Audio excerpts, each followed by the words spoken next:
हरे कृष्णा। हम श्रीमद् भगवद गीता के नवम अध्याय परम गुह्य ज्ञान इसकी पुनरावृत्ति कर रहे हैं, रिविजन कर रहे हैं। उससे पूर्व हम श्रीमद् भगवद गीता के महात्म्य से एक श्लोक का श्रवण करेंगे। यत्र गीता विचारश्च पठनं पाठनं तथा मोदते तत्र श्री कृष्णो भगवान राधया सह।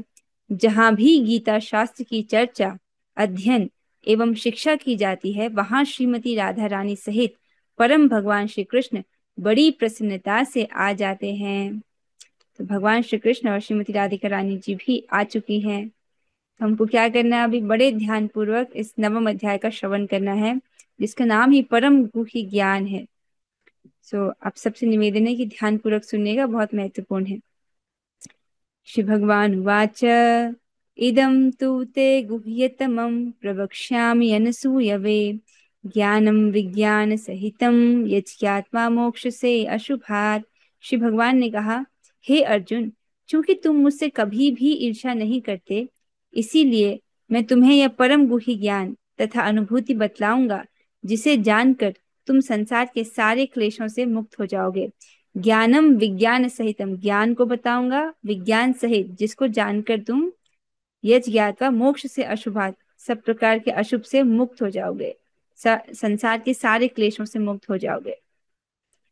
तो देखिए, भगवत गीता के प्रथम अध्याय भूमिका की तरह है और गीता का द्वितीय और तृतीय अध्याय गुह्य ज्ञान है।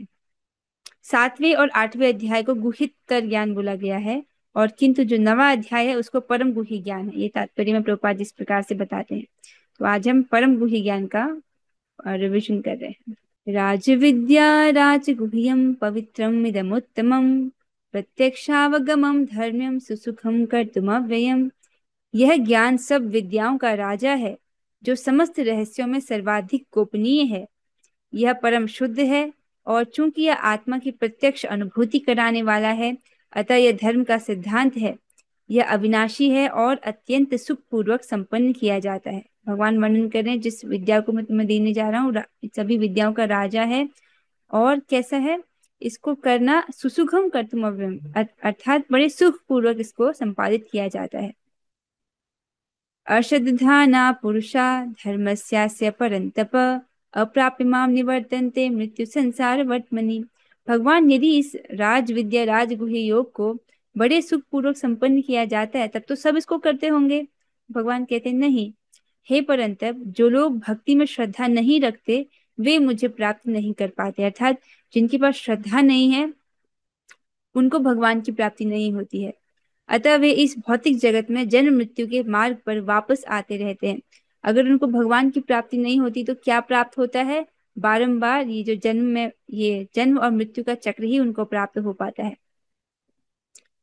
अब भगवान चौथे श्लोक से अपने परम गुह्य ज्ञान का वर्णन करना प्रारंभ कर रहे हैं। भगवान कह रहे हैं, मया तत्मिदं सर्वं जगद व्यक्त मूर्तिना मत्स्थानि सर्वभूतानि न चाहम तेषु स्थितः। यह संपूर्ण जगत मेरे अव्यक्त रूप द्वारा व्याप्त है। समस्त जीव मुझ में है, किंतु मैं उनमें नहीं हूँ। भगवान वर्णन कर रहे हैं कि वो पूरे जगत में व्याप्त हैं अपने अव्यक्त रूप द्वारा। ऐसा रूप जो भौतिक नहीं है, आध्यात्मिक रूप है। किस रूप में व्याप्त रहते हैं भगवान? परमात्मा रूप में। समस्त जीव मुझ में है, किंतु मैं उनमें नहीं हूँ। अर्थात सभी जीव मुझ में आश्रित हैं, लेकिन मैं उनमें आश्रित नहीं हूँ। जिस प्रकार सूर्य प्रकाश संपूर्ण ब्रह्मांड में फैला रहता है, उसी प्रकार भगवान की शक्ति संपूर्ण सृष्टि में फैली है और सारी वस्तुएं उसी शक्ति पर टिकी हैं। ये उदाहरण से स्पष्ट हो रहा है। इसको एक एक और दृष्टांत से समझिए, जिसको प्रभुपाद जी समझाते हैं। जैसे राजा किसी सरकार का अध्यक्ष होता है और सरकार उसकी शक्ति का प्राकट्य होती है। विभिन्न सरकारी विभाग राजा के शक्ति के अतिरिक्त और कुछ नहीं होते। तो राजा है, किसी सरकार का वो अध्यक्ष है, तो जो सरकार है वो राजा की शक्ति का ही प्राकट्य है। और जितने भी सरकार में विभाग होंगे, जितने भी डिपार्टमेंट्स होंगे, वो सब राजा की शक्ति का ही विस्तार है। और प्रत्येक विभाग जो है वो राजा की क्षमता पर निर्भर करता है। तो भी राजा से यह आशा नहीं की जाती वो प्रत्येक विभाग में स्वयं उपस्थित हो। तो राजा है, समस्त विभागों में कार्य भी चल रहा है राजा के अंडर, लेकिन ये उम्मीद नहीं की जा रही है कि राजा प्रत्येक विभाग में उपस्थित होगा स्वयं से। ठीक है, तो ये एक मोटा सा उदाहरण दिया जा रहा है। तो भगवान जो है अपनी पूरी शक्ति, जो उनकी शक्ति है, उसी से जो है उनकी शक्ति पर ही सब सारी वस्तुएं वो टिकी हुई हैं, ये समझाया जा रहा है। तो फिर प्रश्न बनता है, अच्छा तो भगवान हर जगह, भगवान ने कहा ना मैं हर जगह अपने अव्यक्त रूप द्वारा व्याप्त हूँ, तो प्रश्न है कि भगवान हर जगह है तो दिखाई क्यों नहीं देते? इसको हमने पढ़ा था, आज रिवाइज करें, इसे दोबारा पढ़ रहे हैं।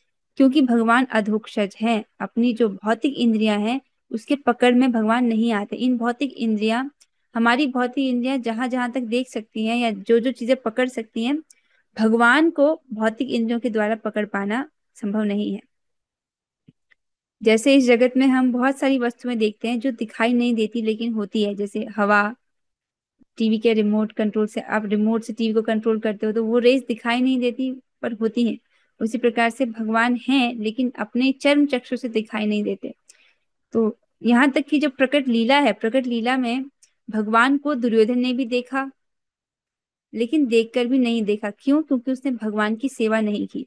वहीं पर अर्जुन है और पितामह भीष्म है, वो भगवान का सम्मान करते थे, उनकी सेवा करते थे, तो उन्होंने भगवान के माधुर्य युक्त रूप का दर्शन किया। तो भगवान का जो वपु है अत्यंत मधुर है।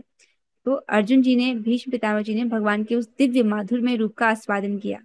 तो भगवान का अनुभव प्राप्त करने के लिए हमको भी उनकी सेवा करनी होगी, तब हमें भगवान की कृपा से उनका अनुभव प्राप्त होगा। इसको हमने 8वें अध्याय में भी पढ़ा था। यद्यपि भगवान सर्वव्यापी हैं लेकिन हमको दिखते क्यों नहीं?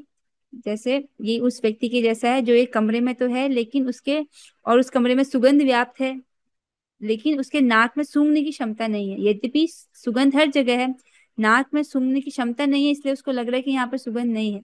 उसी प्रकार से भगवान का अनुभव प्राप्त करने के लिए क्या आवश्यक है कि हम उनकी अनन्य भक्ति करें। अनन्य भक्ति के द्वारा ही हमको भगवान का अनुभव प्राप्त होता है।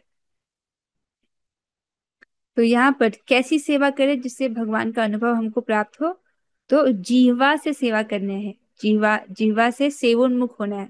कैसे? एक तो हरे कृष्ण महामंत्र का जप करके, और दूसरा है भगवान का प्रसाद ग्रहण करके। इस प्रकार से अपनी जिह्वा को भगवान की सेवा में लगाना है। न च मत्स्थानि भूतानि पश्य मे योगमैश्वरम् भूत भिन्न च भूतस्थो ममात्मा भूत भावनः। तथापि मेरे द्वारा उत्पन्न सारी वस्तुएं मुझ में स्थित नहीं रहती। अभी तो बोला था पिछले श्लोक में कि सारी वस्तुएं मुझ में स्थित हैं, और अब कह रहे हैं कि सारी जो वस्तुएं उत्पन्न है मेरे द्वारा वो मुझ में स्थित नहीं रहती। इसका अर्थ है ये उस प्रकार से मुझ में स्थित नहीं रहती जैसे घट में जल रहता है। जल जो है वो घट का स्पर्श करता है। जैसे जो जल है अगर उसको घड़े में रख देते हैं तो जल घट का स्पर्श कर रहा है, परंतु ये जो पूरा सृष्टि है ये इस प्रकार से भगवान में नहीं है, भगवान की शक्ति पर आश्रित है। जरा मेरे योग ऐश्वर्य को तो देखो, तो भगवान ये कैसे संभव हो पा रहा है? तो भगवान कह रहे ये सब मेरे योग ऐश्वर्य से संभव हो पा रहा है। यद्यपि मैं समस्त जीवों का पालक हूँ और सर्वत्र व्याप्त हूँ, लेकिन मैं इस विराट अभिव्यक्ति का अंश नहीं हूँ। मैं सृष्टि का कारण स्वरूप हूँ। बहुत सुंदर भगवान वर्णन कर रहे हैं। सभी जीवों के पालक भगवान है, सर्वत्र व्याप्त है, लेकिन इस विराट अभिव्यक्ति का अंश नहीं है। अर्थात ये जो भौतिक ब्रह्मांडों की भगवान ने सृष्टि की है, भगवान इस सृष्टि का हिस्सा नहीं है। जैसे डायरेक्टर एक मूवी बनाता है तो वो मूवी के भीतर डायरेक्टर नहीं होता, वो बाहर है। उसी प्रकार से भगवान ने सृष्टि का निर्माण किया, वो सृष्टि के भीतर नहीं है, इसे बाहर अपने धाम में नित्य ही स्थित रहते हैं। और इस सृष्टि में वे अपनी शक्तियों के माध्यम से, परा अपरा शक्ति के माध्यम से सर्वव्यापी हैं।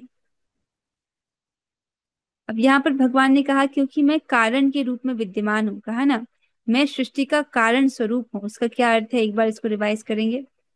जैसे आप देखिए, गाय और दूध का उदाहरण फिर से एक बार रिवाइज कराया जा रहा है कि जो गाय कारण है और दूध गाय का कार्य है। ठीक है, ये भाषा को समझिए। दूध गाय का कार्य है, दूध का कारण क्या है? गाय। ठीक है, दूध गाय का कार्य है, दूध का कारण गाय है, तो दूध की सत्ता गाय पर आश्रित है, दूध की सत्ता गाय पर आश्रित है। तो और गाय कारण रूप में दूध में विद्यमान है। ये बात समझ आ रही है कि अगर गाय ही नहीं हो तो दूध नहीं होगा। तो हम ऐसा कह सकते हैं कि गाय कारण के रूप में दूध में विद्यमान है, तो कारण अपने कार्य में विद्यमान रहता है। ठीक है, उसी भाषा से समझिए कि भगवान ने इस भौतिक जगत की सृष्टि की है। भगवान जो है कारण स्वरूप में इस जगत में रहते हैं। तो जैसे भगवान और ब्रह्मांड का उदाहरण देखिए। ब्रह्मांड शिव भगवान का कार्य है। ब्रह्मांड का कारण भगवान है। ब्रह्मांड की सत्ता भगवान पर आश्रित है। तो इसको ऐसे कह सकते हैं शास्त्रीय भाषा में कि ब्रह्मांड भगवान से भिन्न भी नहीं है। ठीक है। भगवान ब्रह्मांड से भिन्न भी नहीं का अर्थ है कि ये ब्रह्मांड भगवान पर आश्रित है। इसको हम एक और तरीके से बोलते हैं कि भगवान कारण रूप में ब्रह्मांड में विद्यमान है। भगवान कारण रूप में ब्रह्मांड में विद्यमान है। समझ आ रहा है? उसी प्रकार से भगवान कह रहे हैं कि मैं सृष्टि का कारण स्वरूप हूँ, अर्थात कारण रूप में मैं सृष्टि में विद्यमान हूँ। ठीक है। अगर कारण नहीं होगा तो कार्य भी नहीं होगा, इसलिए कारण कारण के रूप में भगवान ब्रह्मांड में विद्यमान है। आज से स्पष्ट हुआ होगा, हमने इसको क्लास में कई बार डिस्कस किया था। भगवान आपकी बात समझ नहीं आ रही, कोई उदाहरण दीजिए ताकि हम आप अच्छे से समझ सके। तो भगवान अब उदाहरण देते हैं। यथाकाश स्थितो नित्यं वायु सर्वत्र गो महान तथा सर्वाणि भूतानि मत्स्थानि इति उपधारय। जिस प्रकार सर्वत्र प्रवाहमान प्रबल वायु सदैव आकाश में स्थित रहती है, उसी प्रकार समस्त उत्पन्न प्राणियों को मुझ में स्थित जानू। तो यहाँ पर भगवान जो है उदाहरण दे रहे हैं वायु का। जैसे हवा बहुत प्रबल होती है, वो कहीं भी प्रवाहित होती है, लेकिन जहां भी प्रवाहित हो वो आकाश के भीतर ही है, आकाश के बाहर स्थित नहीं है। उसी प्रकार ये जो समग्र विराट सृष्टि है, ये सब भगवान की शक्ति में ही स्थित है, उससे बाहर, उससे परे नहीं है। ठीक है। तो इस दृष्टांत के द्वारा समझो कि उसी प्रकार जो है सारे प्राणी मुझ में स्थित हैं। भगवान आपकी बात तो आपने उदाहरण से समझा दी, फिर आप ये क्यों कहते हो कि मेरे अयोग ऐश्वर्य को तो देखो, ये अचिंत्य ऐश्वर्य को तो देखो। ये अचिंत्य कैसे, हम तो इसको धारणा कर पा रहे हैं। भगवान कह रहे हैं देखो, ऐसा इसलिए है, आकाश में सारी वस्तुएं स्थित हैं, पर आकाश एक जड़ वस्तु है, उसमें चेतना नहीं है। right? लेकिन मैं कैसा हूँ, भगवान कैसे हैं, चेतन है, और सब कुछ उनमें स्थित है। होते हुए भी भगवान सभी वस्तुओं से अनासक्त रहते हैं, जबकि वो चैतन्य है। तो ये चीज क्या है, अचिंत्य है भगवान के विषय में। आकाश जड़ वस्तु है, लेकिन भगवान चैतन्य है, और इस परमात्मा रूप में वो सब जगह व्याप्त है। और फिर भी वो लिप्त नहीं होते, निर्लिप्त अवस्था में रहते हैं, अप्रभावित रहते हैं। सर्वभूतानि कौन्तेय प्रकृतिं यान्ति मामिकाम् कल्पक्षये पुनस्तानि कल्पादौ विसृजाम्यहम्। हे कुंती पुत्र, कल्प का अंत होने पर सारे प्राणी मेरी प्रकृति में प्रवेश करते हैं, और अन्य कल्प के आरंभ होने पर मैं उन्हें अपनी शक्ति से पुनः उत्पन्न करता हूँ। तो भगवान अपने ऐश्वर्य का वर्णन कर रहे हैं अब, ताकि जो जीवात्मा है अर्थात हमको भगवान की भक्ति करने की प्रेरणा मिले। हम भगवान की भजन कर रहे हैं, जब हमको पता चलेगा कि सब कुछ भगवान पर ही आश्रित है, तो इससे भगवान में श्रद्धा उत्पन्न होती है। तो भगवान अपने ऐश्वर्य का वर्णन कर रहे हैं। हाँ, ये उनकी कृपा है। तो भगवान क्या कह रहे हैं कि जब कल्प का अंत हो जाता है, सारे प्राणी मेरी प्रकृति में प्रवेश करते हैं, और जब दोबारा कल्प प्रारंभ होता है तो मैं फिर से अपनी शक्ति से सबको वापस उत्पन्न करता हूँ। तो जैसे आपको पता है, जब प्रलय होती है तो सब कुछ जो है भगवान सांस लेते हैं, सारे ब्रह्मांडों को अपने भीतर ले लेते हैं महाप्रलय में। यहाँ पर तीन विष्णु के नाम बताए जा रहे हैं, महाविष्णु, गर्भोदक्षाय विष्णु और क्षीरोदक्षाय विष्णु। तो जब कल्प जब कल्प की शुरुआत होती है, तब भगवान जो है सभी ब्रह्मांडों को, कल्प की शुरुआत अर्थात ब्रह्मा जी का दिन, उस ब्रह्मा जी के शुरुआत के दिन में भगवान जो है वापस सभी जीवों को प्रकट करते हैं, और ब्रह्मा जी जो कल्प के अंत में फिर से जो है सब कुछ भगवान में लीन हो जाता है। अब ये ब्रह्म ज्योति वाला लीन नहीं समझना चाहिए। आई होप ये स्पष्ट हो रहा होगा, हमने कई बार इसको डिस्कस किया है। फिर भगवान कहते हैं, प्रकृतिम स्वामवष्टभ्य विसृजामि पुनः पुनः भूतग्रामम इमं कृष्णम अवश्यम प्रकृतिर्वशात्। संपूर्ण विराट जगत मेरे अधीन है, यह मेरी इच्छा से बारंबार स्वतः प्रकट होता रहता है, और मेरी ही इच्छा से अंत में विनष्ट होता है। तो भगवान स्पष्ट करें कि भगवान की इच्छा से ही ये इतने बड़े ब्रह्मांड जो सब प्रकट हुए हैं, और उनकी इच्छा से ही अंत में विनष्ट हो जाते हैं। देखिए, अगर आपको कहा जाए कि मुंबई शहर किसी एक व्यक्ति ने बसाया है, तो कितना मुश्किल है इस बात को समझना, है ना।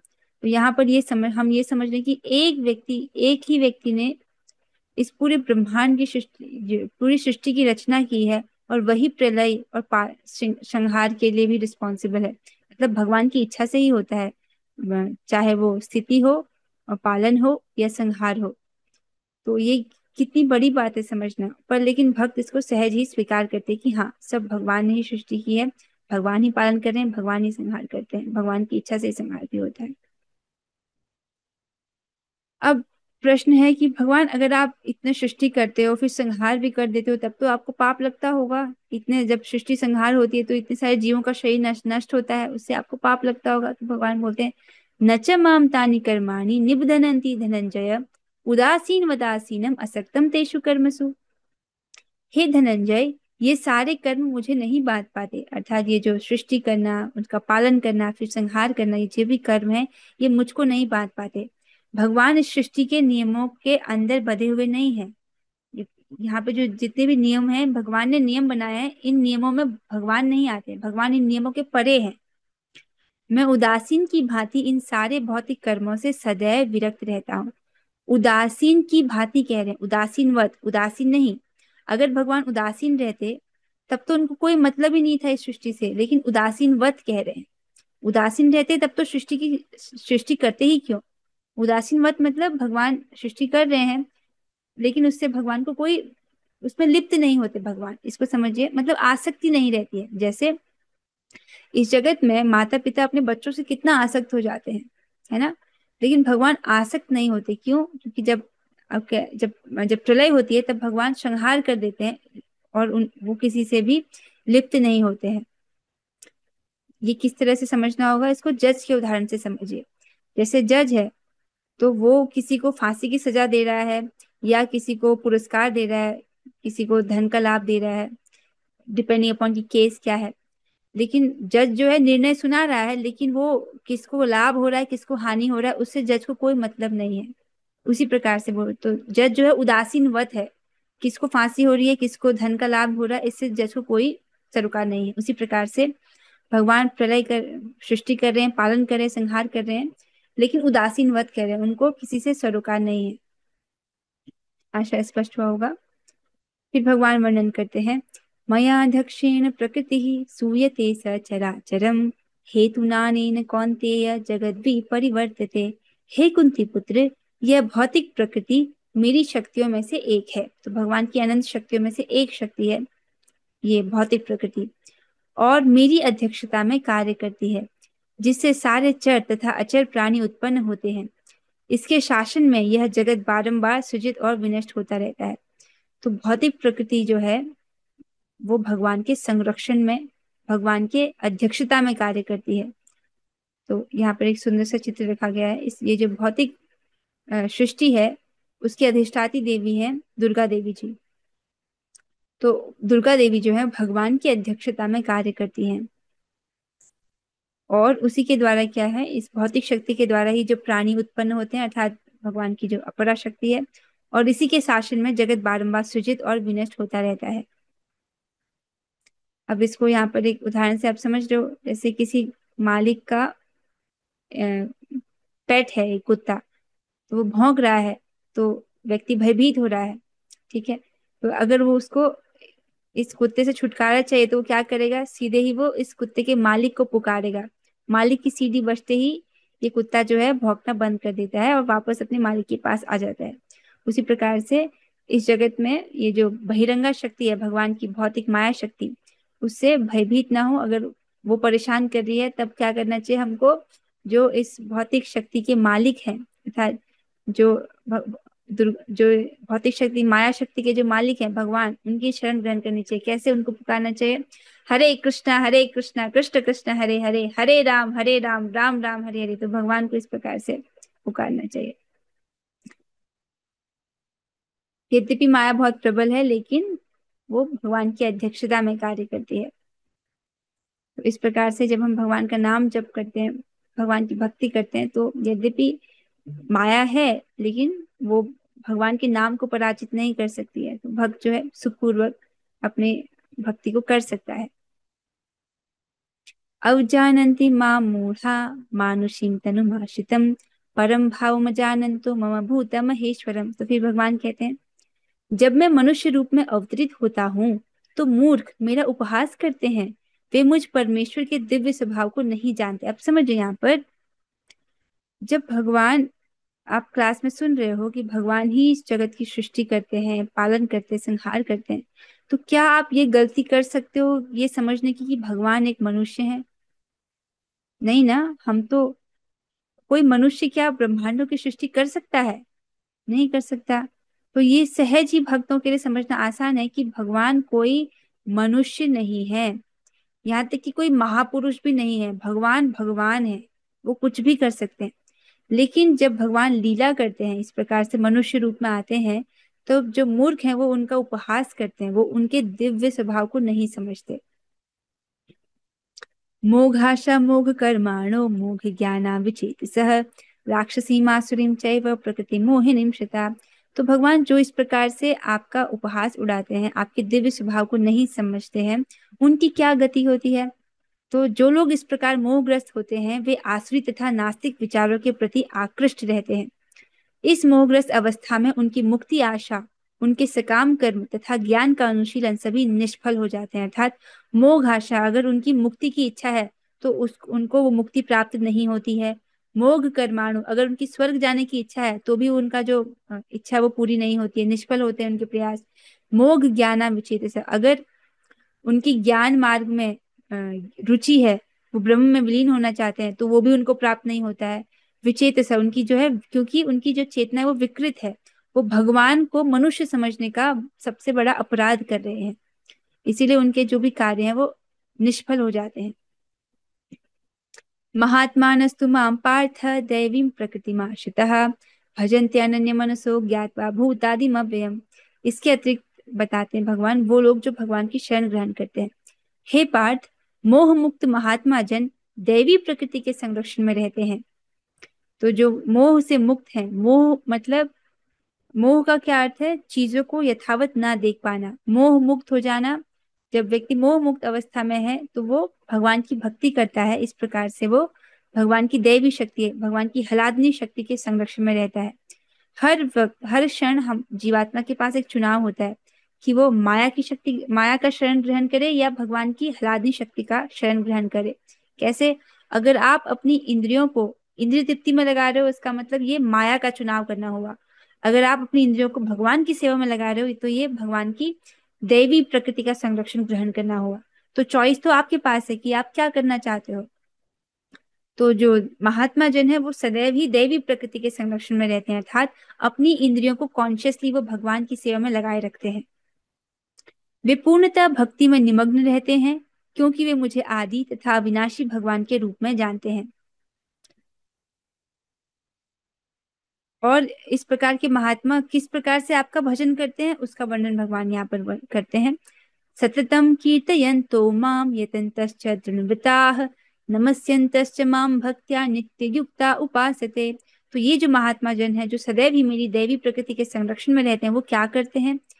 ये महात्मा मेरी महिमा का नित्य कीर्तन करते हुए, दृढ़ संकल्प के साथ प्रयास करते हुए, मुझे नमस्कार करते हुए, भक्ति भाव से निरंतर मेरी पूजा करते हैं। भगवान क्या वर्णन करते हैं? पहले बात तो है, ये महात्मा जन दृढ़ संकल्पित होते हैं, मेरे कीर्तन में लगे रहते हैं, मुझे नमस्कार करते हैं और भक्ति भाव से वो निरंतर ही मेरी पूजा करते हैं। और नित्य युक्त की व्याख्या ये भी है कि वो भविष्य में भगवान के साथ 5 रसों में से एक रस जिसमें वो भक्त है, उसमें आदान प्रदान चाहता है, भगवान के साथ एक मधुर संबंध की इच्छा रखता है। चाहे वो शांत रस में हो, साखी रस में हो, दासी रस में हो, वात्सल्य रस में हो या मधुर रस में हो, ऐसा जो महात्मा है उसके हृदय में इच्छा होती है कि मैं भगवान भगवान के साथ मेरा प्रेममय संबंध हो, भगवान के साथ मेरा प्रेममय आदान प्रदान हो, इस प्रकार की उसके हृदय में इच्छा होती है। किसकी? महात्मा की। और वो कैसा करता है? ऐसा महात्मा अंततः भगवान के 5 दिव्य रसों में से किसी एक रस में उनका सानिध्य प्राप्त करने के लिए दृढ़ व्रत होता है। इसे प्राप्त करने के लिए वो क्या करता है? वो इसे प्राप्त करने के लिए मन सा अपने मन से, वाचा अपनी वाणी से, कर्म ना अपने कर्मों से, अपने सारे कार्यकलाप भगवान श्री कृष्ण की सेवा में लगाता है, यही पूर्ण कृष्ण भावनामृत कहलाता है। क्या? मनसा वाचा कर्मणा, भगवान की सेवा में लगे रहना। अब इसके अलावा जो है भगवान कुछ और लोगों का वर्णन करते हैं जो दूसरी प्रकार से उपासना करते हैं। ज्ञान यज्ञेन चाप्यन्ते यजन्तो मामुपासते एकत्वेन पृथक्त्वेन बहुधा विश्वतो मुखम। अब भगवान उन लोगों का वर्णन करते हैं जो आध्यात्मवादी तो हैं, लेकिन किसी अलग प्रकार से उनकी उपासना करते हैं। महात्मा का तो वर्णन भगवान ने किया, अब ऐसे लोगों का वर्णन कर रहे हैं जो कि अलग विधि से उनकी उपासना करते हैं। जैसे अन्य लोग जो ज्ञान के अनुशीलन द्वारा यज्ञ में लगे रहते हैं, वे भगवान की पूजा उनके अद्वय रूप में, विविध रूपों में तथा विश्व रूप में करते हैं। तो ये कौन लोग हैं? पहले भगवान महात्मा का वर्णन भगवान कर चुके हैं, पिछले अध्याय में भगवान आर्थ अर्थार्थी ज्ञानी और जिज्ञासु का वर्णन कर चुके हैं। इनके अलावा अन्य लोग, ठीक है, सबसे पहले सबसे ऊपर है महात्मा, उसके बाद है ये चार प्रकार के लोग, आर्थ अर्थार्थी ज्ञानी और जिज्ञासु। उससे भी निम्न स्तर पर ये लोग आते हैं जिनके विषय में भगवान अब वर्णन कर रहे हैं, जो भगवान की अद्वैय रूप में उपासना करते हैं। अद्वैय रूप में अर्थात वो अपने आप को भगवान को ही मैं समझते हैं, स्वयं को ही भगवान समझते हैं। अर्थात जो अद्वैतवादी हैं, जो कि स्वयं को भगवान समझते हैं, उन उनके रूप में उपासना करना, या विविध रूपों में अर्थात प्रतीकोपासना, जो भगवान के प्रतीकों की उपासना करते हैं, अर्थात जो देवोपासना में लगे हैं, देवी देवताओं की पूजा करते हैं वो, तथा विश्व रूप में करते हैं, जो विश्व रूप की उपासना करते हैं। इस प्रकार से एकत्वेन पृथक्त्वेन बहुधा विश्वतो मुखम, ये अन्य लोग जो है इस प्रकार से भी भगवान की उपासना करते हैं। एकत्वेन को अहंग्रोपासना भी कहते हैं। ठीक है, अहंग्रोपासना, जिसमें व्यक्ति क्या समझता है? परमेश्वर तथा अपने को एक मानकर पूजा करने वाले। प्रतीकोपासना अर्थात पृथक्त्वेन, ये क्या करते हैं? परमेश्वर के किसी मनोकल्पित रूप की पूजा करने वाले। इसमें प्रभुपाद जी ने देवोपासक जो है, देवताओं की उपासना जो करते हैं, उनको प्रतीकोपासक बोला है। विश्व रूपोपासक, ये कौन है? जो भगवान के विश्व रूप की पूजा करने वाले हैं। तो इस प्रकार से ये अन्य लोग हैं जो भगवान की उपासना करते हैं। अब प्रश्न पूछा जाए, भगवान ये जो विश्व रूप की उपासना करते हैं, ये किस प्रकार से आपकी उपासना करते हैं? तो भगवान समझाते हैं, अहम क्रतुर अहम यज्ञः स्वदाहम अहम औषधम मंत्रोहम अहम एवाज्यम अहम अग्निर अहम हुतम। किंतु मैं ही कर्मकांड, मैं ही यज्ञ, पितरों को दिया जाने वाला तर्पण, औषधि, दिव्य ध्वनि, मंत्र, घी, अग्नि तथा आहुति हूँ। तो अब इसको आप किस प्रकार से समझोगे? कार्य और कारण की भाषा से समझोगे। जैसे यहाँ पर देखिए, ब्रह्मांड भगवान से भिन्न भी नहीं है, आप समझते हो, क्योंकि ब्रह्मांड भगवान का कार्य है, ब्रह्मांड का कारण भगवान है, ब्रह्मांड की सत्ता भगवान पर आश्रित है। तो इसको हम कहेंगे कि ब्रह्मांड भगवान से भिन्न भी नहीं है। उसी प्रकार से इस समझावट को यहाँ लगाइए कि जो कर्मकांड भगवान से भिन्न भी नहीं है, यज्ञ भगवान से भिन्न भी नहीं है, पितरों को दिया जाने वाला अर्पण भगवान से भिन्न भी नहीं है। समझ आ रहा है? औषधि, दिव्य ध्वनि, जो मंत्र, यहाँ पर मंत्र हरे कृष्ण महामंत्र की बात नहीं हो रही है, वो मंत्र जो कर्मकांड में प्रयोग किए जाते हैं, उन मंत्रों में देवताओं को प्रसन्न करने के लिए जो उन मंत्रों की बात हो रही है। घी, अग्नि, आहुति, ये सब जो है भगवान से भिन्न भी नहीं है, ये बोला जा रहा है। जैसे कि आप समझेंगे, मिट्टी से ही ये सब आए हैं, जैसे पेड़ मिट्टी है, अर्थात मिट्टी अर्थात पृथ्वी तत्व है। पृथ्वी से ही जगत की सारी वस्तुएं उत्पन्न हुई हैं। यह वस्तु पृथ्वी से भिन्न भी नहीं है। आप उदाहरण को समझ रहे हो?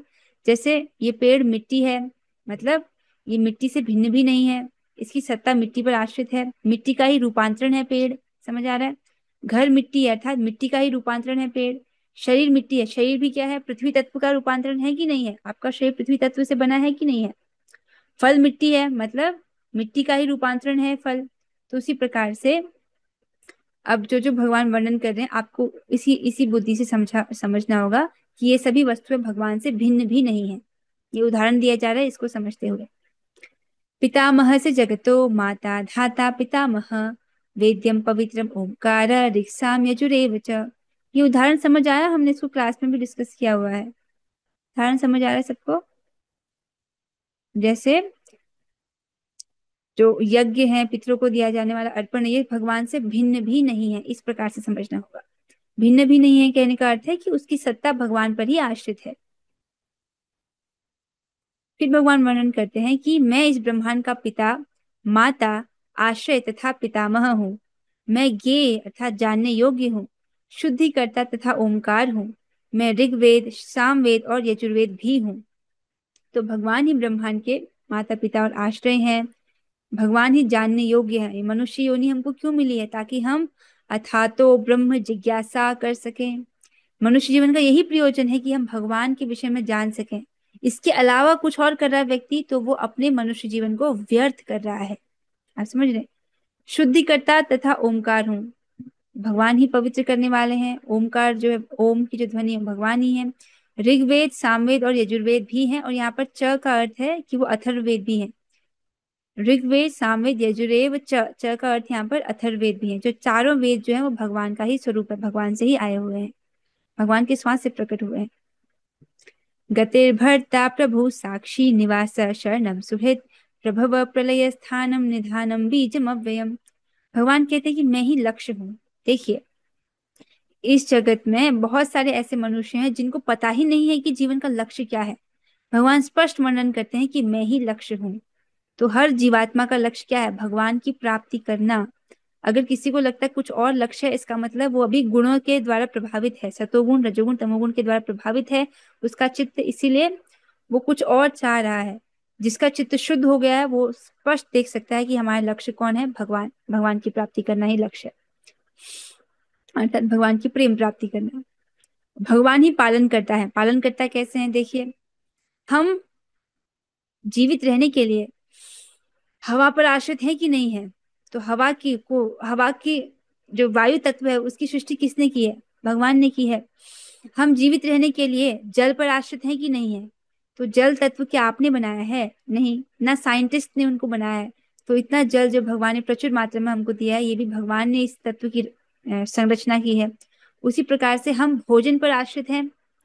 तो जो भोजन खा रहे हैं वो किससे उगता है? पृथ्वी तत्व पर उगता है।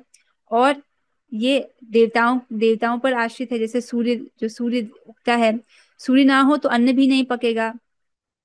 और अग्नि, अगर अग्नि नहीं हो तो अन्न किस प्रकार से पकाया जा सकता है? तो ये जो पांचों तत्व हैं, पृथ्वी, जल, अग्नि, वायु, आकाश, इन तत्वों की सृष्टि की है भगवान ने।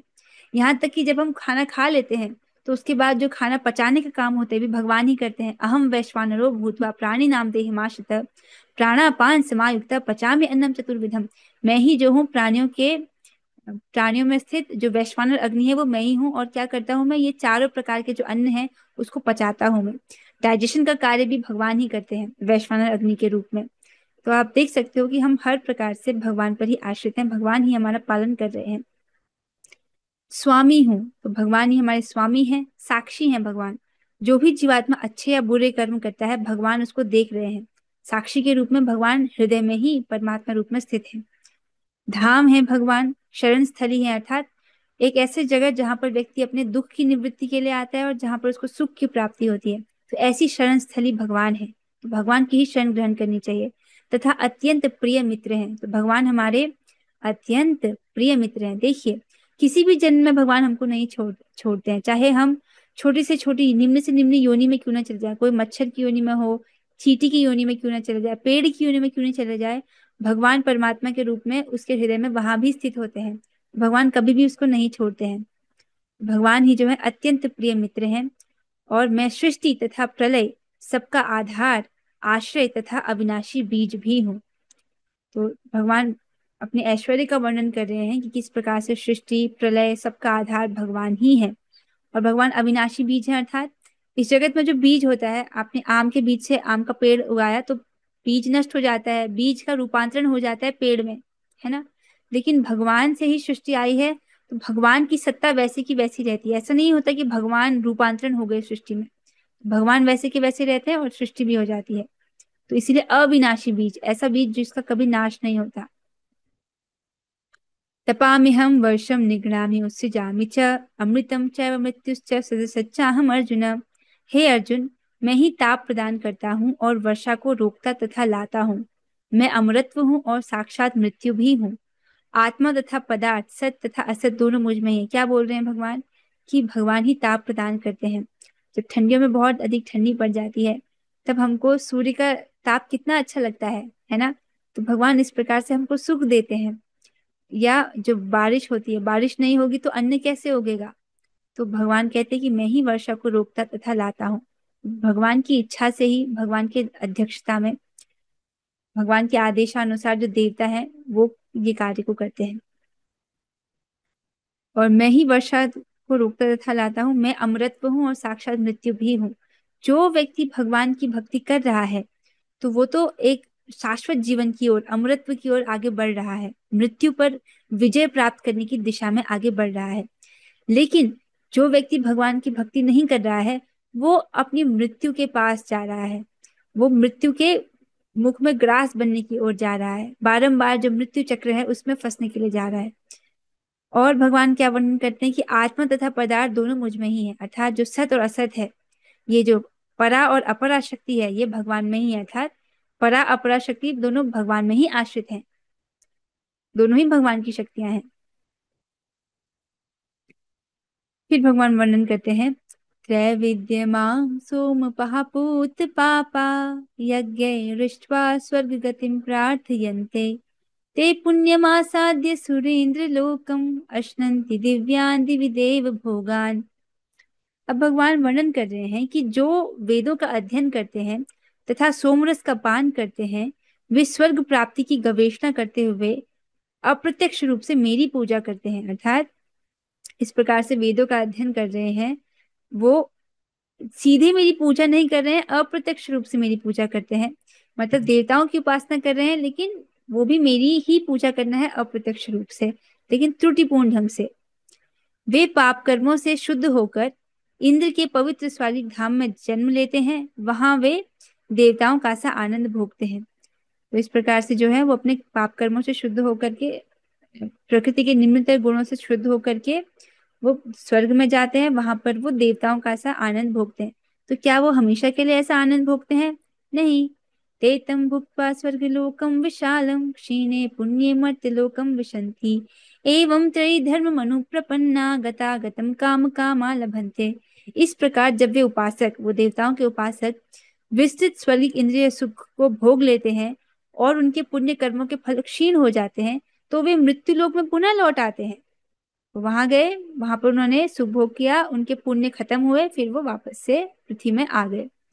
इस प्रकार जो तीनों वेदों के सिद्धांतों में दृढ़ रहकर इंद्रिय सुख की गवेषणा करते हैं, अर्थात जो इंद्रिय सुख को ही खोज रहे हैं, उन्हें जन्म मृत्यु का चक्र ही मिल पाता है। तो जो व्यक्ति अपनी इंद्रिय तृप्ति के लिए ढूंढ रहा है, अपनी इंद्रिय तृप्ति के लिए ही सुख का साधन ढूंढ रहा है, काम कामा लभन्ते, उनको क्या प्राप्त होता है? बारंबार ये गतागतम, वो इस भौतिक संसार में आते रहते हैं जाते रहते हैं, आते रहते हैं जाते रहते हैं, यही उनको प्राप्त होता है। अब इस श्लोक में भगवान बता रहे हैं किंतु जो भगवान के भक्त हैं वो कृतार्थ हो जाते हैं, भगवान उन पर ऐसी कृपा करते हैं। भगवान जिसका वर्णन करते हुए कहते हैं, अनन्याश्चिन्तयन्तो माम ये जना परि उपासते तेषां नित्याभियुक्तानां योगक्षेमं वहाम्यहम्। किंतु जो लोग अनन्य भाव से मेरे दिव्य स्वरूप का ध्यान करते हुए निरंतर मेरी पूजा करते हैं, उनकी जो आवश्यकताएं होती हैं उन्हें मैं पूरा करता हूँ और जो कुछ उनके पास है उसकी रक्षा करता हूँ। बहुत सुंदर श्लोक है ये, जिसमें प्रभुपाद जी समझाते हैं कि देखिए, सूर्य की रोशनी तो सभी के लिए उपलब्ध है कि नहीं। तो इसी प्रकार हर कोई हरे कृष्ण महामंत्र के द्वारा श्री भगवान के कृपामय संरक्षण का लाभ ले सकता है। तो जैसे सूर्य की रोशनी हर किसी के लिए उपलब्ध है, उसी प्रकार भगवान का एक कृपामय संरक्षण हर किसी के लिए उपलब्ध है। बस उसे क्या करना है? हरे कृष्ण मंत्र का आश्रय लेना है, हरे कृष्ण महामंत्र का जप करना है। यदि व्यक्ति भगवान की इस प्रकार अनन्य भाव से शरण ग्रहण करता है तो प्रभुपाद जी इसको कहते हैं अपने लेक्चर में कि वह कभी भी अभाव में नहीं रहेगा। अब यहाँ पर इस श्लोक में दो बातें समझने के लिए बहुत महत्वपूर्ण है, समझने के लिए। पहला है अनन्यास चिंतयन्तु माम, जो मेरा अनन्य भाव से भजन करता है, अनन्य भाव से चिंतन करता है, उसका क्या अर्थ है? पहली बात अनन्या, न अन्य। पहली बात है कि वो अन्य कामना रहित होना चाहिए। अन्य कामना अर्थात भौतिक कामना से रहित होना चाहिए, स्वर्ग आदि प्राप्ति की कामना से रहित, या ब्रह्म सायुज्य की कामना से रहित, मतलब ब्रह्म ज्योति में उसको विलीन नहीं होना। तो ये तीनों नहीं होने चाहिए। अन्य कामना रहित समझ आ रहा है। और क्या कामना करेगा वो? उसकी एकमात्र ऐसे भक्त की एकमात्र कामना होती है कि वो भगवान का सानिध्य प्राप्त करना चाहता है। ये प्रभुपाद जी के तात्पर्य से है। और मेरे अतिरिक्त अन्य कोई कामना या भजने योग्य अन्य देवता नहीं। तो वो व्यक्ति जो है, ऐसा जो भक्त है भगवान का, वो देवी देवताओं की उपासना नहीं कर रहा है, केवल भगवान की ही उपासना कर रहा है। और भगवान ने कहा निरंतर मेरा चिंतन करता है। अनन्य की व्याख्या आपने पढ़ी है, अन्य कामना रहित, देवी देवताओं की उपासना नहीं कर रहा, केवल भगवान का सानिध्य प्राप्त करना चाहता है। और इस प्रकार से वो निरंतर भगवान का चिंतन करता है, जिसको प्रभुपाद जी अपने तात्पर्य में कहते हैं कि जो एक क्षण भी कृष्ण भावनामृत के बिना नहीं रह सकता, और जो नवदा भक्ति के अंगों के पालन द्वारा श्री भगवान की सेवा में रत है। जिसमें आपने समझा था प्रैक्टिकल समाधि, हम सेवाओं के माध्यम से भगवान का स्मरण करते हैं। आप भगवान के लिए भोजन बनाते हो, उसको चखते नहीं हो, तो उस समय भगवान का स्मरण है तभी तो आप नहीं चख रहे हो, तो इसको क्या कहेंगे? प्रैक्टिकल समाधि। अब इस प्रकार से जो अनन्य भाव से भगवान का भजन कर रहा है, उसके लिए भगवान क्या कहते हैं? योगक्षेमम वहाम्यम, उसका योग और क्षेम का मैं वहन करता हूँ। अब योग का क्या अर्थ है? योग का अर्थ है जीव द्वारा श्री भगवान की प्राप्ति। तो योग शब्द संस्कृत के युज धातु से बना है, जिसका अर्थ होता है जुड़ना। किससे जुड़ना? भगवान से जुड़ना। तो जीव द्वारा जब भगवान की प्राप्ति होती है, इसको कहते हैं योग। तो जिसका अर्थ प्रभुपाद जी समझाते हैं अपने तात्पर्य में कि भगवान योग द्वारा पूर्णतया कृष्ण भावना भावित होने में सहायक बनते हैं। तो अभी हम कृष्ण भावना भावित हैं, लेकिन पूर्ण रूप से कृष्ण भावना भावित नहीं है, तो भगवान उसमें सहायक सहायक बनते हैं। इसका क्या अर्थ है? जो आध्यात्मिक योग्यताएं भक्ति करने के लिए आवश्यक हैं, भगवान उन्हें प्रदान करते हैं। तो योग अर्थात मेरी प्राप्ति रूपी योग, अर्थात भगवान की प्राप्ति रूपी योग, ये सब भगवान वहन करते हैं। अन्य आचार्यों की टीका से भी यहाँ पर लिया गया है। गीता भूषण टीका में आचार्य परम पूज्य आचार्य बलदेव विद्याभूषण टीका जी बताते हैं इस श्लोक के तात्पर्य में कि अन्न धन आदि आवश्यकताओं को लाने का दायित्व मैं ही लेता हूँ, अर्थात भगवान ही दायित्व को लेते हैं।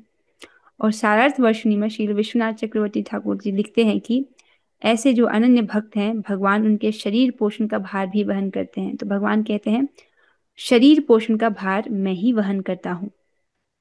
क्षेम का अर्थ प्रभुपाद जी बताते हैं कि भगवान का कृपामय संरक्षण, अर्थात जब भक्त पूर्ण कृष्ण भावना भावित हो जाता है, तो भगवान उसे दुखमय बद्ध जीवन में फिर से गिरने से उसकी रक्षा करते हैं। और इसको भगवान ऐसे बताते हैं कि मैं अकेला ही उनको मेरे चरण कमलों की प्राप्ति कराने का दायित्व लेता हूँ, अन्य जो सूर्य आदि देवता हैं वो उसको कराने में अक्षम होते हैं। तो भगवान क्षेम में ये भी बताते हैं कि मोक्ष नामक क्षेम भी मैं ही वहन करता हूँ, अर्थात मेरे भक्त को मेरे चरण कमल रूपी मोक्ष जो है उसकी प्राप्ति हो जाए, ये भी मैं ही वहन करता हूँ।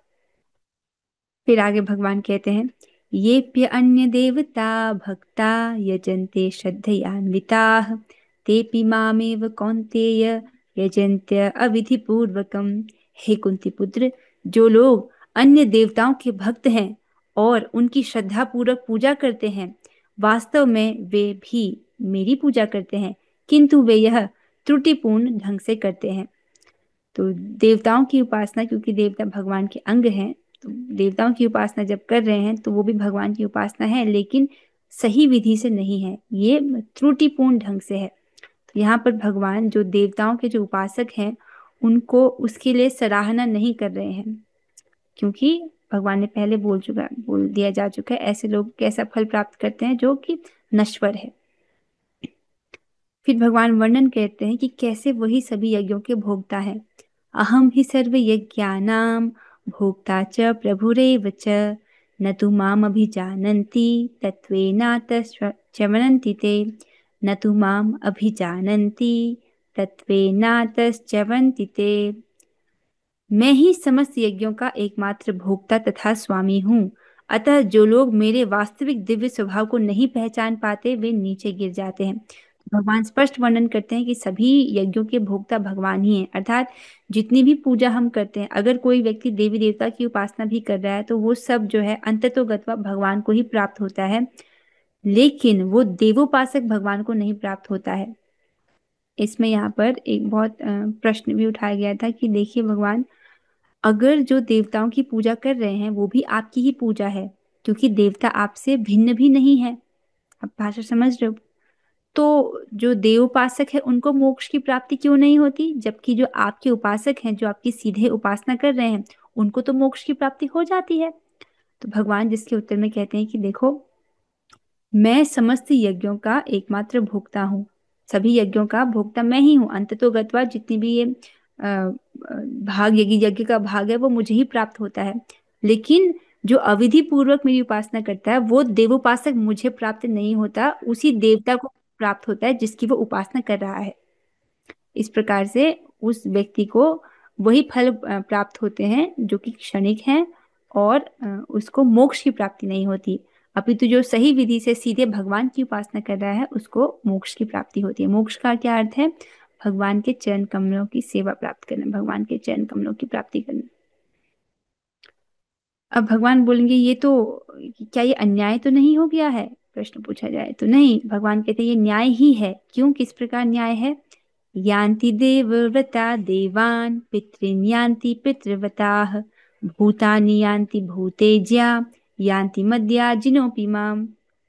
जो देवताओं की पूजा करते हैं वे देवताओं के बीच जन्म लेंगे, जो पितरों को पूजते हैं वे पितरों के पास जाते हैं, जो भूत प्रेतों की उपासना करते हैं वे उन्हीं के बीच जन्म लेते हैं, और जो मेरी पूजा करते हैं वे मेरे साथ निवास करते हैं। तो इस प्रकार से भगवान बोलते हैं ये तो न्याय ही है, जो जिसकी पूजा करता है वो उसी को प्राप्त होता है। तो देवोपासक देवता की उपासना कर रहा है तो देवता को प्राप्त होता है, और मेरे उपासक जो सीधे मेरी उपासना करते हैं वो मुझको प्राप्त होते हैं। और यही नियम है, जो पितरों की पूजा करता है पितरों को प्राप्त होता है, और जो भूत प्रेतों की उपासना करता है भूत प्रेतों को प्राप्त होता है। तो यही नियम है, ये न्याय ही तो है।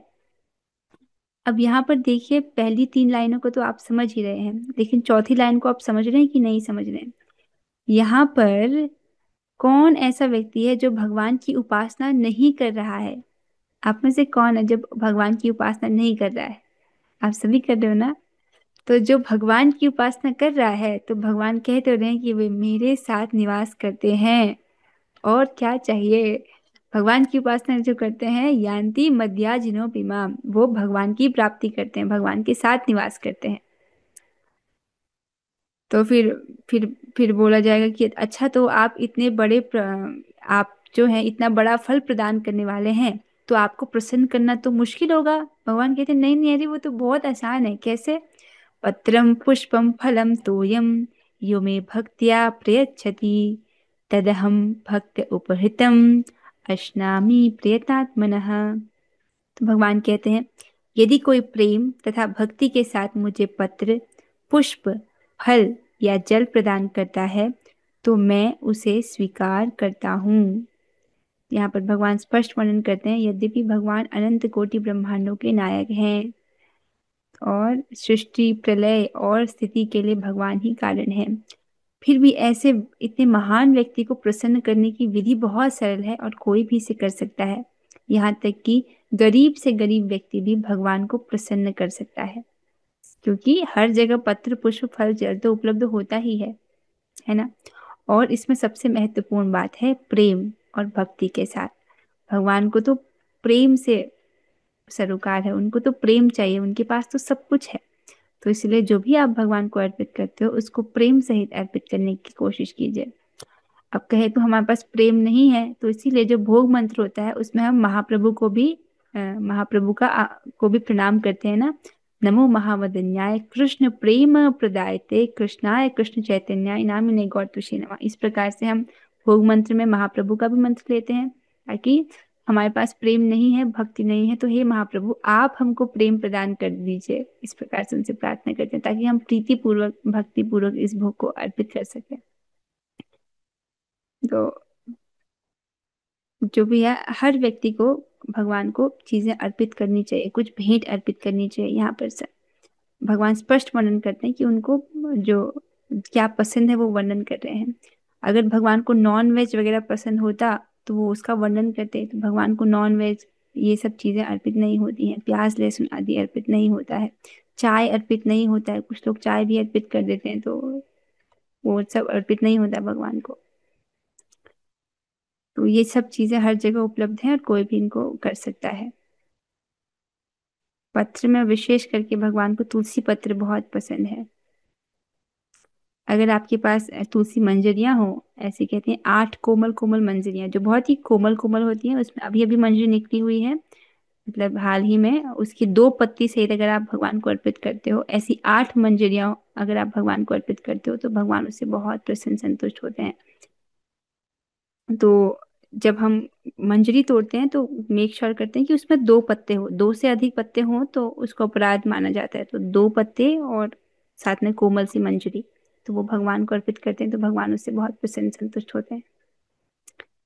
अब भोग लगाने के लिए कुछ विशेष बात का ध्यान रखना होता है कि जब तक भोग नहीं लगा आप उसको चख नहीं सकते हैं। और जब आप भोग लगाएं तब आप मन में प्रार्थना करना चाहिए आपको कि भगवान आप इससे प्रसन्न हो जाएं। भोग लगाने का मंत्र तो सबको पता ही है ना, कोई व्यक्ति ऐसा है यहाँ पर जिसको भोग लगाने का मंत्र नहीं पता हो? ब्रिजभूषण दास प्रभु जी ने ग्रुप में मंत्र भेजा ही है, तो वहां से भी देख सकते हैं अगर फिर भी कोई है जिसको भोग लगाने का मंत्र नहीं पता हो। ठीक है, फिर 3 बार प्रभुपाद जी का प्रणाम मंत्र बोलते हैं, 3 बार महाप्रभु का प्रणाम मंत्र, और 3 बार नमो ब्रह्मण देवाय गो ब्रह्मण हिताय च जगत हिताय कृष्णाय गोविंदाय नमो नमः, इस प्रकार से आप भोग अर्पित करते हैं। सबसे महत्वपूर्ण क्या है? प्रेम और भक्ति से। फिर भगवान आगे वर्णन करते हैं कि किस प्रकार जो है व्यक्ति सब प्रकार के शुभ अशुभ कर्म फलों से मुक्त हो सकता है, उसका वर्णन भगवान करते हैं।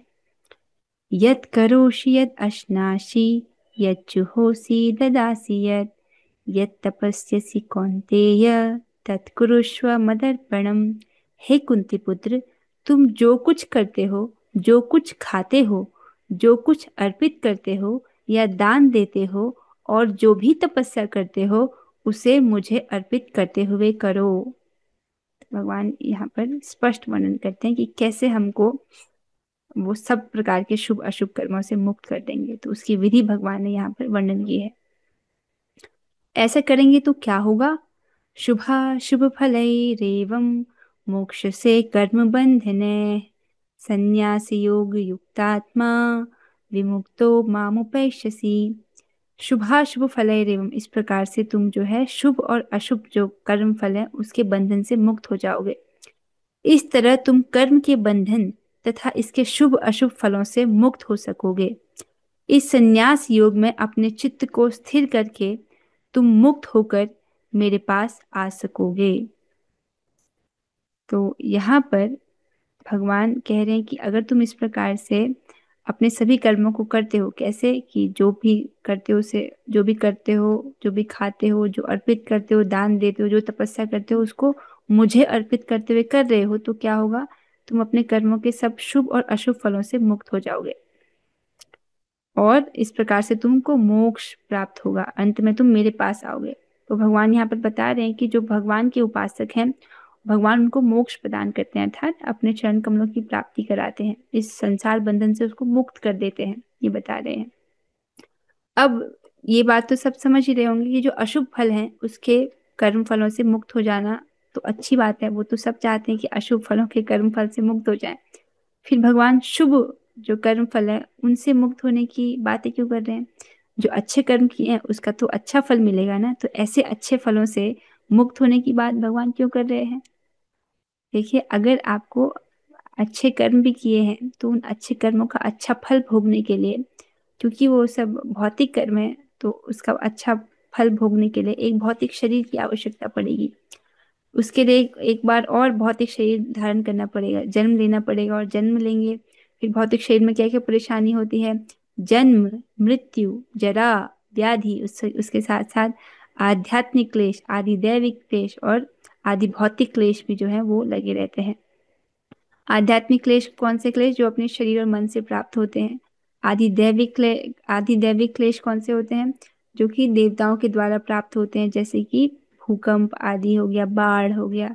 आदि भौतिक क्लेश कौन से होते हैं? वो क्लेश जो हमको अन्य जीवों के द्वारा प्राप्त होते हैं, जैसे कुत्ते ने काट लिया, किसी व्यक्ति ने आपको थप्पड़ मार दिया, तो अन्य जीवों के द्वारा जो कष्ट प्राप्त होता है वो आदि अ, भौतिक क्लेश में आ गया। तो इस प्रकार के जो क्लेश हैं इस भौतिक शरीर में रहेंगे तो ये तो भुगतने ही पड़ेंगे ही। तो जन्म मृत्यु जरा व्याधि का कष्ट भोगना पड़ेगा, इसीलिए जो है शुभ कर्मों से मुक्त होने की भी आवश्यकता है। और यदि हम भगवान की बताई गई विधि के द्वारा जीते हैं तब हम शुभ और अशुभ कर्मों से मुक्त हो जाते हैं। याद रखना इस बात को कि जो कुछ करते हैं, जो कुछ खाते हैं, जो कुछ अर्पित करते हैं या दान देते हैं, वो सब भगवान को अर्पित करते हुए करना है, ताकि किसी भी कर्म का रिएक्शन न लगे। सम्मोहम सर्वभूतेषु न मे द्वेषोऽसि न प्रियः ये भजन्ति तु मां भक्त्या मयि तेषु चाप्यहम्। अब यहाँ पर प्रश्न उठाया जा सकता है, अरे भगवान, ऐसा लग रहा है कि जैसे आप पक्षपात करते हो। क्यों? जो आपके उपासक हैं, आप तो उनको मोक्ष प्रदान करते हो, लेकिन जो अभक्त हैं उनके साथ आप ऐसा नहीं करते हो। लेकिन आप तो भगवान हैं, आपको तो सबके प्रति सम होना चाहिए। लेकिन ऐसा लग रहा है कि जो आपकी भक्ति करते हैं आप उन पर विशेष रूप से कृपालु हो, और जो अभक्त हैं उनके साथ आप ऐसा नहीं करते हो, उनको ये सब फल प्राप्त नहीं होते। तो भगवान जिसके उत्तर में कहते हैं, समोहम सर्वभूतेषु, मैं सभी के लिए सम हूँ। मैं न तो किसी से द्वेष करता हूँ, न ही किसी के साथ पक्षपात करता हूँ। मैं सबों के लिए समभाव हूँ। किंतु जो भी भक्ति पूर्वक मेरी सेवा करता है वह मेरा मित्र है, मुझ में स्थित रहता है, और मैं भी उसका मित्र हूँ। भगवान स्पष्ट करते हैं कि मैं द्वेष किसी से नहीं करता, पक्षपात नहीं करता हूँ, तो मैं सबके प्रति सम हूँ। लेकिन जो मेरी भक्ति करता है, मेरी भक्ति पूर्वक सेवा करता है, वो मेरा मित्र है, मुझ में स्थित रहता है, अर्थात मुझ में आसक्त है, और मैं भी उसका मित्र हूँ। प्रभुपाद जी अपने तात्पर्य में वर्णन करते हैं कि जब एक व्यक्ति पूरी तरह से शुद्ध हो जाता है तब उसको भक्त कहते हैं। तो उनके अनुसार तो अभी जो है हमको और प्रगति करने की आवश्यकता है। तो जब वो भक्त हो जाता है इस प्रकार से, तो वो भगवान का मित्र हो जाता है और भगवान भी उसके मित्र हो जाते हैं। अब इसको समझिए, प्रभुपाद जी बहुत सुंदर सा उदाहरण देते हैं अपने तात्पर्य में कि जब हीरे को सोने की अंगूठी में जड़ दिया जाता है तो वह अत्यंत सुंदर लगता है कि नहीं। हीरे की भी शोभा बढ़ जाती है और सोने की भी शोभा बढ़ जाती है। तो इसी प्रकार से भगवान और जीव के बीच में है कि भगवान तथा जीव निरंतर चमकते रहते हैं, और जब कोई जीव भगवान की सेवा में प्रवृत्त होता है तो वह सोने की भांति दिखता है। भगवान हीरे के समान है, अतः यह संयोग अति उत्तम होता है। अर्थात जो व्यक्ति भगवान की सेवा कर रहा है उसकी तुलना सोने से की गई है, और भगवान की तुलना हीरे से की गई है। तो दोनों का संयोग कैसा है? अति उत्तम है। इससे दोनों की शोभा जो है बढ़ रही है। इस प्रकार से जो भक्त भगवान की सेवा कर रहा है उसकी भी महिमा बढ़ती है और भगवान की भी महिमा बढ़ती है। दोनों साथ में कैसा संयोग है? अति उत्तम संयोग है। अब भगवान अपने भक्त के प्रति आसक्ति के कारण बहुत सुंदर बात कहते हैं। जैसे पिछले श्लोक में भगवान ने बोला ना कि ऐसा जो भक्त है जो मेरी भक्ति पूर्वक सेवा करता है वो मुझ में स्थित है, मुझ में आसक्त है, मैं भी उसका मित्र हूँ। तो अपनी आसक्ति को सूचित करने के लिए भगवान कह रहे हैं, अपनी आसक्ति वश भगवान कह रहे हैं, अपि चेत सुदुराचारो भजते माम अनन्य भाग साधुरेव समन्तव्य सम्यक व्यवसितो हि सः। क्या कहते हैं भगवान?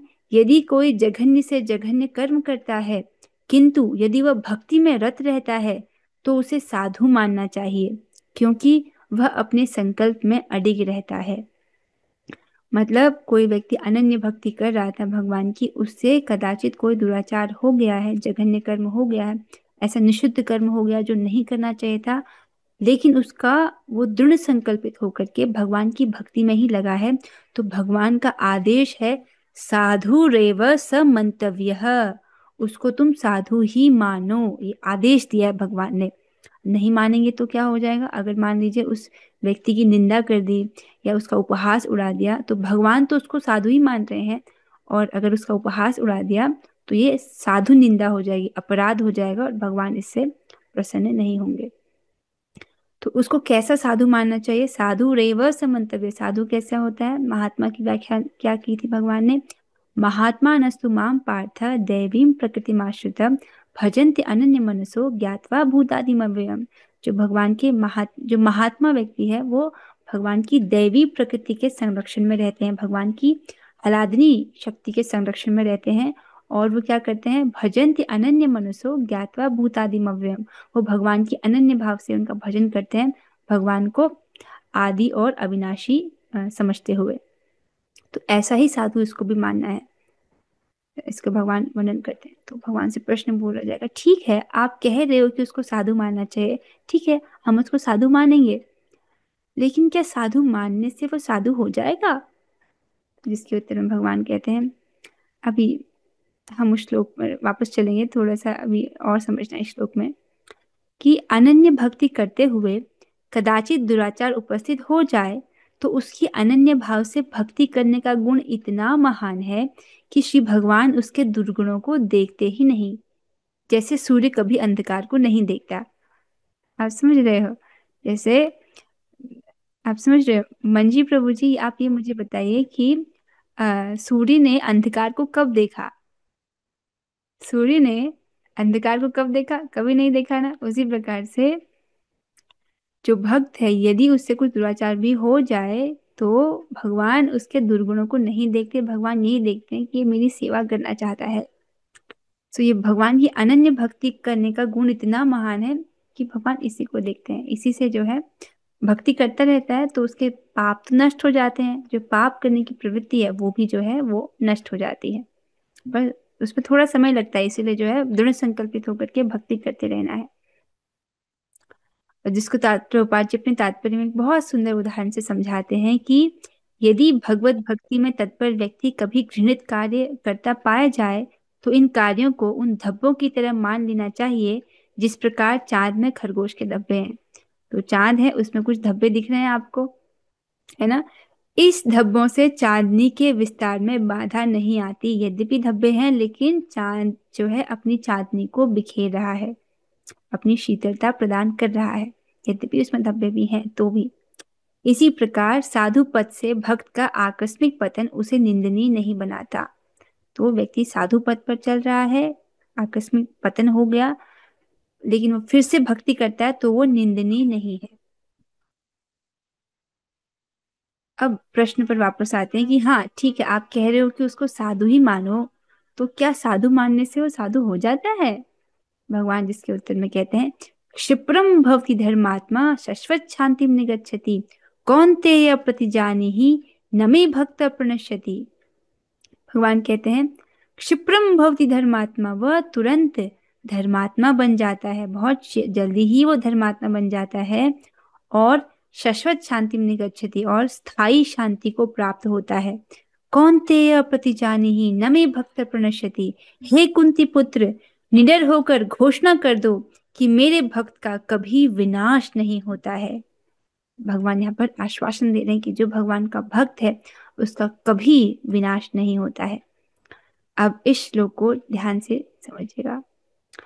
ये पहला भगवान ने क्या कहा था? जो भगवान की अनन्य भक्ति कर रहा है, अनन्य भक्ति फिर से समझिए, अन्य देव उपासना नहीं कर रहा, देवी देवता की उपासना नहीं कर रहा है, कर्म कांड में वो नहीं लगा है, ना ही ज्ञान मार्ग में वो प्रवृत्त है। और अनन्य भक्ति का क्या अर्थ है? जो कुछ भौतिक नहीं मांग रहा भगवान से, क्या मांग रहा है? जो भगवान की साधना भक्ति कर रहा है भगवान की प्रेमा भक्ति प्राप्त करने के लिए।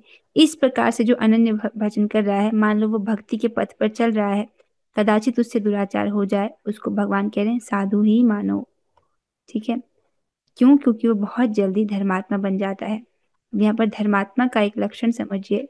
धर्मात्मा व्यक्ति से यदि कुछ दुराचार हो जाता है तो वो पुनः पुनः अनुताप करता है, पश्चाताप करता है कि हाय मुझसे ये क्या गलत हो गया है, मैंने ये क्या कर दिया। इस प्रकार से वो अपने आप को धिक्कारता है कि हाय हाय मुझसे ये क्या हो गया, इस प्रकार से अनुताप करता है। तो ऐसा करना एक धर्मात्मा व्यक्ति का लक्षण है कि नहीं? है ना? लेकिन जो व्यक्ति दुष्ट है, दुष्ट प्रकृति का व्यक्ति जो है, उससे अगर दुराचार हो जाते हैं तो वो अनुताप नहीं करता। जैसे कंस जो है देवकी माता के 5 बच्चों की हत्या कर देता है, 6 बच्चों की हत्या कर देता है, लेकिन उसको कोई अनुताप नहीं होता। तो ये एक दुष्ट व्यक्ति का लक्षण है। तो इस श्लोक में भगवान दुष्ट व्यक्तियों की बात नहीं कर रहे हैं, एक साधु व्यक्ति की बात कर रहे हैं जिससे कदाचित कुछ अनाचार हो जाए, उसकी बात कर रहे हैं। जो दुष्ट होते हैं वो तो भगवान की शरण ग्रहण करते ही नहीं। इसको भगवान ने पहले ही बोल दिया कि 4 प्रकार के दुष्कृतिमान हैं जो मेरी शरण ग्रहण नहीं करते। ऐसे दुष्ट लोगों की बात नहीं हो रही है, साधु व्यक्ति की बात हो रही है जिससे गलती से कुछ निषिद्ध कर्म हो गया है, उसकी बात हो रही है। अब यहाँ पर भगवान कहते हैं कि मेरे भक्त का कभी विनाश नहीं होता। तो भगवान क्या शरीर के विनाश की बात कर रहे हैं या आत्मा के विनाश की बात कर रहे हैं, इसको समझिएगा। तो देखिए, पहले जो शरीर, देखो शरीर का विनाश तो होता ही है, शरीर का विनाश तो अवश्यंभावी है। तो शरीर के विनाश की बात कर रहे हैं या भगवान आत्मा के विनाश की बात कर रहे हैं? तो इसका क्या अर्थ है श्लोक का, इसको ध्यान से समझिएगा। जीवात्मा दो प्रकार के होते हैं, जिसको भगवान 15वें अध्याय में बोलेंगे, नित्य मुक्त या नित्य बद्ध। जो नित्य मुक्त जीव होते हैं वो भगवान के धाम में रहते हैं और उनके पास सच्चिदानंदमय देह होता है, जो सच्चिदानंदमय है। ऐसे देह से वो क्या करते हैं, वो श्री भगवान की भक्तिमय सेवा करते हैं। जो नित्य बद्ध है, जो नित्य बद्ध जीव हैं, वो कैसे हैं, वो 84 लाख योनियों में भ्रमण करते रहते हैं, एक योनि से दूसरी योनि में जो है उनका भ्रमण चलता रहता है। और उनका देह कैसा होता है, असत, अचित और निरानंद। ऐसा देह जो असत है अर्थात अशाश्वत है, कुछ समय के लिए ही प्राप्त हुआ है। अचित है अर्थात अज्ञान में है। निरानंद अर्थात इसमें तो आनंद नहीं है, जन्म मृत्यु जरा व्याधि और अनेकों कष्ट लगे रहते हैं। ऐसे देह में होकर भी यदि कोई भगवान की भक्ति में सेवा कर रहा है तो उसको जीवन मुक्त कहा गया है, जीवन मुक्त भव नर। तो जैसे कि मनुष्य योनि जो है 84 लाख योनियों में से एक योनि है, उसमें यदि भगवान की भक्ति में सेवा कर रहा है तो वो क्या है, जीवन मुक्त उसको कहा जाता है। लेकिन जो व्यक्ति भगवान को भूलकर इंद्रिय तृप्ति में लगा हुआ है, उसको कहते हैं आत्मा का विनाश हो गया। आप समझ रहे हो, जैसे जो लोग भोगों में पड़े हुए हैं, ये कैसा हुआ, उनके आत्मा के विनाश जैसा हुआ। तो वास्तव में आत्मा का विनाश क्या होता है, भगवान की विस्मृति। जब हम भगवान को भूल जाते हैं तो यही आत्मा का पतन है, वास्तविक पतन है। तो आप समझ रहे हो आत्मा का विनाश का अर्थ, भगवान को भूल करके इंद्रिय तृप्ति में लगना। तो भगवान क्या कहते हैं, नमे भक्त प्रणश्यति, अर्थात वो इस प्रकार से अपने भक्त को अपने से विलग होकर के उसकी दुर्गति नहीं होने देते हैं। और भगवान जो है, जो कि परम पवित्र हैं, अपने भक्त को शुद्ध करते हैं और ताकि वो भगवान की प्राप्ति कर सके। अब इसको आप कुछ उदाहरण से समझिए। जैसे एक दिव्य व्यक्ति से भी कुछ गलती हो सकती है। जैसे यहाँ पर उदाहरण लिया गया परीक्षित महाराज, जो कि भगवान के महान भक्त से, उनसे क्या हुआ, कलयुग के प्रभाव से उन्होंने शमीक ऋषि का अपमान किया था। और लेकिन उनको इस घटना में उनको शाप भी लगा था, 7 दिन के बाद तक्षक नाग के द्वारा काटे जाने से उनकी मृत्यु हो जाएगी। लेकिन वो इसको भगवान का आशीर्वाद के रूप में ही ग्रहण करते हैं कि ये भगवान का आशीर्वाद है कि मुझे जो है अमृतमय कथा का श्रवण करने को प्राप्त हो रहा है, वो भी भगवान के जो परमहंस भक्त हैं उनके मुखारविंद से। तो वो बहुत प्रसन्न होते हैं और कहते हैं कि ये सुख तो मुझे पूरे राजपाट करके भी ये सुख नहीं मुझे प्राप्त हुआ जो मुझे आज कथा श्रवण से प्राप्त हो रहा है। तो 7 दिन बाद तक्षक नाग के द्वारा उनका जो शरीर था वो तो नष्ट हो गया, लेकिन जो परीक्षित महाराज, आपको पता ही है कि हम शरीर नहीं आत्मा है, लेकिन जो परीक्षित महाराज हैं उनको भगवान की प्राप्ति होती है। तो इस प्रकार से हम देख रहे हैं, जो भक्त है उसका भगवान नाश नहीं होने देते हैं। भगवान शरीर के नाश की बात नहीं कर रहे हैं, भगवान अपने भक्त की रक्षा की बात कर रहे हैं। या यहाँ पर भरत महाराज के केस में देखिए, भरत महाराज जो थे उनको मृत्यु के समय जो है हिरण का स्मरण हो जाता है, हिरण के स्मरण से वो उनको हिरण का ही शरीर प्राप्त होता है अगले जन्म। लेकिन उनकी भक्ति का स्तर वही रहा, वो भगवान को भूले नहीं, उनके वैराग्य का स्तर वही रहा, क्योंकि वो हिरण की योनि में भी सूखे पत्ते खाते थे और उनको अपने पिछले जन्म की गलती का भी स्मरण रहा। तो फिर वहां से वो आगे को प्रगति करते हैं, उनको मनुष्य देह प्राप्त होता है, फिर वो भगवान की भक्ति करते हैं। तो भगवान जो है अपने भक्त का विनाश नहीं होने देते हैं, अर्थात उसको भगवान अपने से विलग होकर के उसकी दुर्गति नहीं होने देते हैं। और परम पवित्र भगवान अपने भक्त को शुद्ध करते हैं, जिससे जो है वो भक्त उनकी प्राप्ति कर सके, इस योग्य उसको बनाते हैं। बहुत सुंदर है, मुझे बहुत अच्छा लगता है ये श्लोक। फिर भगवान आगे वर्णन करते हैं, माम ही पार्थ व्यपाश्रित्ये ये स्युः पापयोनयः स्त्रियो वैश्यास् तथा शूद्रास्तेऽपि यान्ति पराम गतिम्। अब भगवान वर्णन करते हैं कि जैसे पिछले श्लोक में तो भगवान ने एक साधु व्यक्ति का वर्णन किया था जिससे कुछ दुराचार हो जाता है, वो भगवान की भक्ति करता है तो क्षिप्रम भवति धर्मात्मा, बहुत जल्दी ही वो धर्मात्मा बन जाता है, तुरंत धर्मात्मा बन जाता है, भगवान ने उसका वर्णन किया। अब भगवान ऐसे व्यक्तियों का वर्णन कर रहे हैं। भगवान कहते हैं कि जो लोग हमेशा दुराचार में ही पड़े रहते हैं, अर्थात दुराचार की यह व्याख्या ली गई थी, जो आत्म साक्षात्कार के प्रति बिल्कुल भी रुचि नहीं रखते, ऐसे लोग जो हैं वो भी मुक्त हो जाते हैं। माम ही पार्थ विपाश्रितो ये भी सुपापियों ने। हे पार्थ, जो लोग मेरी शरण ग्रहण करते हैं वे भले ही निम्न जन्मा स्त्री, वैश्य तथा शूद्र क्यों ना हो, वे परम धाम को प्राप्त करते हैं। इस श्लोक को ऐसे समझिए, माम ही पार्थ विपाश्रित्य, जो हे पार्थ जो मेरे ही विपाश्रित्य आश्रित होकर के, इसको प्रभुपाद जी ने समझाया है, आचार्य ने समझाया है, जो भक्तों के आश्रय ग्रहण करके उनके संगति में श्रवण कीर्तन करते हैं। अब ये भी शिव पाप योनि है, चाहे वो पाप योनि वाले में ही क्यों ना हो। पाप योनि में जो जन्म हुआ है वो क्या करता है, वो पाप करने में ही आसक्त रहता है, चाहे वो पाप योनि में ही क्यों ना जन्मा हो, या स्त्री हो, वैश्य हो या शूद्र हो, तो वो भी तेपी यान्ति परम गति, उसको भी परम गति की प्राप्ति होती है। अब यहाँ पर स्त्री, वैश्य और शूद्र को क्यों बोला गया है, क्योंकि जो स्त्री है उनमें एक दुर्गुण होता है कि वो बहुत अधिक आसक्त रहती है। जैसे घर परिवार में अपने बच्चों में वो बहुत अधिक उनकी आसक्ति पाई जाती है, और भक्ति करने के लिए वैराग्य की आवश्यकता होती है, तो थोड़ा सा उनके लिए कठिनाई है। वैश्य जो है, वैश्य का क्या होता है, वो धन में आसक्त रहते हैं और झूठ बोलते हैं। जो बिजनेसमैन है उन वो झूठ बोलते हैं, तो ये उनका एक दुर्गुण है। और शूद्र क्या है, उनमें आत्म साक्षात्कार को समझने के लिए जो सूक्ष्म बुद्धि की आवश्यकता होती है वो उनमें नहीं पाई जाती है।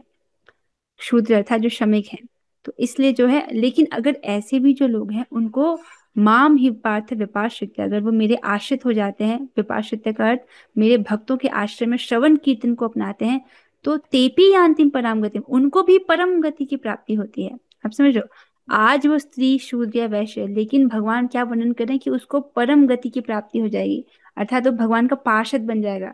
जब वो भगवान का पार्षद बन जाएगा तब कोई स्त्री, शूद्र या वैश्य नहीं है, तब कोई पाप योनि में नहीं है। आप समझ रहे हो, मतलब भगवान हाईएस्ट देख रहे हैं कि ऐसे व्यक्ति को भी हाईएस्ट लाभ जो है वो मिल जाता है। कैसे, मेरे भक्तों की संगति में श्रवण कीर्तन करने के द्वारा।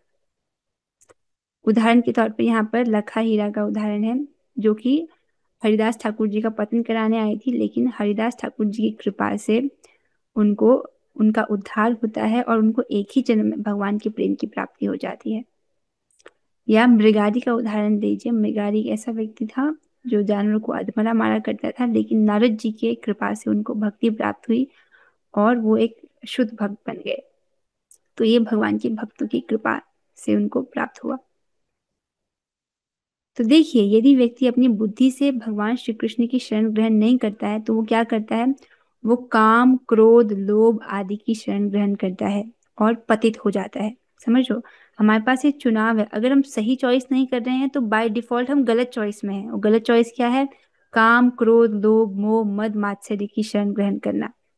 आप समझ रहे हैं, जो भौतिकतावादी लोग हैं, जो भक्ति नहीं कर रहे हैं, वो क्या कर रहे हैं, वो काम, क्रोध, लोभ, मोह, मद, मात्सर्य आदि की भक्ति कर रहे हैं। समझ रहे हो, इस प्रकार से क्या होता है, उनका पतन हो जाता है। तो बुद्धिमान व्यक्ति भगवान की शरण ग्रहण करता है। फिर भगवान कहते हैं, किम पुनर्ब्राह्मणा पुण्या भक्ता राजर्षयस्तथा अनित्यम असुखम लोकम इमं प्राप्य भजस्व माम। ये बहुत बहुत सुंदर श्लोक है। फिर भगवान कहते हैं, जब जो पाप योनि में है वो भी जब परम गति को प्राप्त कर जाता है तो तुम्हारे जैसे व्यक्ति का तो कहना ही क्या। फिर धर्मात्मा ब्राह्मणों, भक्तों तथा राजर्षियों के लिए तो कहना ही क्या, मतलब वो तो और जल्दी उनको ये परम गति प्राप्त होगी ना, ये कह रहे हैं। अतः इस क्षणिक दुखमय संसार में आ जाने पर मेरी प्रेमा भक्ति में अपने आप को लगाओ। बहुत सुंदर। देखिए, आप भगवद गीता में इतने भगवान के द्वारा शब्दों को सुन रहे हैं, अगर आप कुछ एक शब्द सुनना चाहते हैं जिसको आप हृदय से गांठ बांध लो तो वो यही शब्द है, क्या, अनित्यम असुखम लोकम इमं प्राप्य भजस्व माम। कि तुम इस अनित्य लोक में हो, असुखम लोक में हो जिसमें दुखी दुख है, इमं प्राप्य भजस्व माम। असुखम लोकम की व्याख्या की है आचार्यों ने कि इस मनुष्य देह रूपी लोक को जब तुम प्राप्त हो जाओ, इमं प्राप्य, इसको प्राप्त हो जाओ, भजस्व माम, तो तुम मेरा भजन करो। अर्थात इस क्षणिक दुखमय संसार में आ जाने पर मेरी प्रेमा भक्ति को अपने आप को लगाओ। इस क्षणिक